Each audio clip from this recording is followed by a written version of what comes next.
2002 માં એકવાર નરેન્દ્રભાઈ વખતે ડપલું કરવાનો ટ્રાય કર્યો, એવો પાઠ ભણાયો કે 2002 પછી 22 તે હજી કોઈ ડોકું ઊંચું નથી કરતું।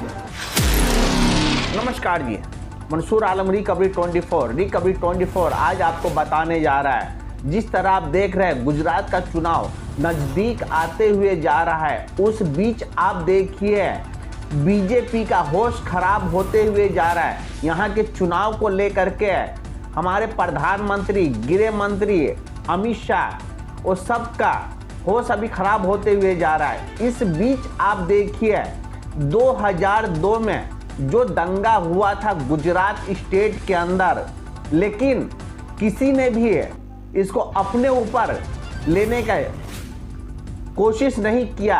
लेकिन आज जिस तरह आप देखिए गुजरात चुनाव नजदीक आते जा रहा है, उस हिसाब से हमारे गृह मंत्री को, प्रधानमंत्री को ये समझ हो रहा है कि हाँ अब जो है गुजरात से मैं हार जाऊंगा। उस बीच आप देखिए गृह मंत्री का खुद से इनका बयान आप सुनिए। 2002 માં એકવાર નરેન્દ્રભાઈ વખતે ડપલું કરવાનો ટ્રાય કર્યો, એવો પાઠ ભણાયો કે 2002 પછી 22 તે હજી કોઈ ડોકું ઊંચું નથી કરતું। अमित शाह का ये खुद से बोल रहे हैं कि जिस तरह 2002 में हमारे प्रधानमंत्री किए थे मोदी जी, आज तक गुजरात का माहौल शांत है। मतलब 2002 में जिस तरह इन्होंने दंगा करवाया इलेक्शन जीतने के लेकर के, चलो गरीब मरा उसके अंदर, किसी की बेटी मरी, किसी की बीवी मरी, किसी की माँ मरी, किसी का पूरे परिवार ही उजड़ चुका। जैसे बिल्किस बानो को आप देखिए, पूरा परिवार ही उनका उजड़ चुका, लेकिन उनको अब तक कोई इंसाफ नहीं मिला।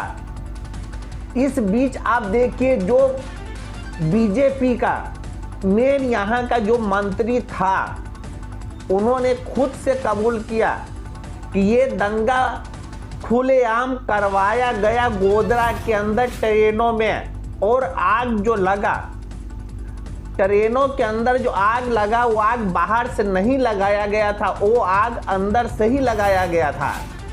क्योंकि ये पता था उसको, आरएसएस वाले को ये पता था कि इस बुग्गी के अंदर टोटल हिंदू ये बैठा हुआ है, महात्मा है, हिंदू है, सभी है।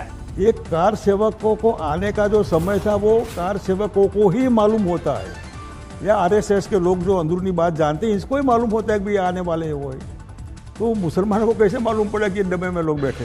और ये डब्बा बाहर से नहीं जलाया गया, अंदर से जलाया गया है विथ कॉन्स्पिरेसी, पूरी जानबूझकर कि ये हिंदुओं को जलाओ, हिंदुओं को जलाने के बाद फिर गुजरात में हिंदू मुसलमानों को जलाएंगे। तो आप ये कह ना कि ये पूरा षड्यंत्र के तहत जला गया, और रिकॉर्ड आई से कि मैं एक उंगली करता हूँ। जब यहाँ मारेंगे, यहाँ आग लगाएंगे, तो जाहिर सी बात है गुजरात के अंदर हिंदू मुस्लिम में दंगा फैलेगा और दंगा होगा। तो इस बीच जो है मैं फायदा उठा लूंगा, मैं चुनाव जीत जाऊंगा। खुद बीजेपी के मंत्री का आप ये बयान आप सुनिए, क्या ये कह रहे हैं, सुन करके आप खुद चौंक जाएंगे। और हमारे गृह मंत्री अमित शाह का, उनका भी सुनिए। आज इलेक्शन का फिर से टाइम है, तो फिर मुस्लिम हिंदू का इन्होंने पाठ पढ़ाने लगा। अमित शाह का ये अभी मंच के ऊपर बयान सुनिए, ये क्या कह रहे हैं, फिर आप खुद से फैसला कीजिए। 2002 માં એકવાર નરેન્દ્રભાઈ વખતે ડપલું કરવાનો ટ્રાય કર્યો, એવો પાઠ ભણાયો કે 2002 પછી 22 તે હજી કોઈ ડોકું ઊંચું નથી કરતું। एक गुजरात में अगर गोधरा में डब्बा जलाया नहीं गया होता और गुजरात में राइट्स नहीं होते, राज धर्म उस समय निभाया होता, तो बीजेपी को आने का सवाल ही पैदा नहीं होता था। 2002 में ऐसा कौन सा चमत्कार हुआ सिवाय हिंदू मुसलमान लोगों ने वोट दिए? अगर ना ऐसे कि राइट आइडियोकल स्टेट है और भाषण ऐसा होता था, हम है तो आपकी बच्ची है, घर आप लड़के घर वापस आते, अगर हम नहीं होंगे तो मुसलमान लोग आपके बच्चों को उठा ले जाएंगे लड़के। ये भाषण होता है क्या?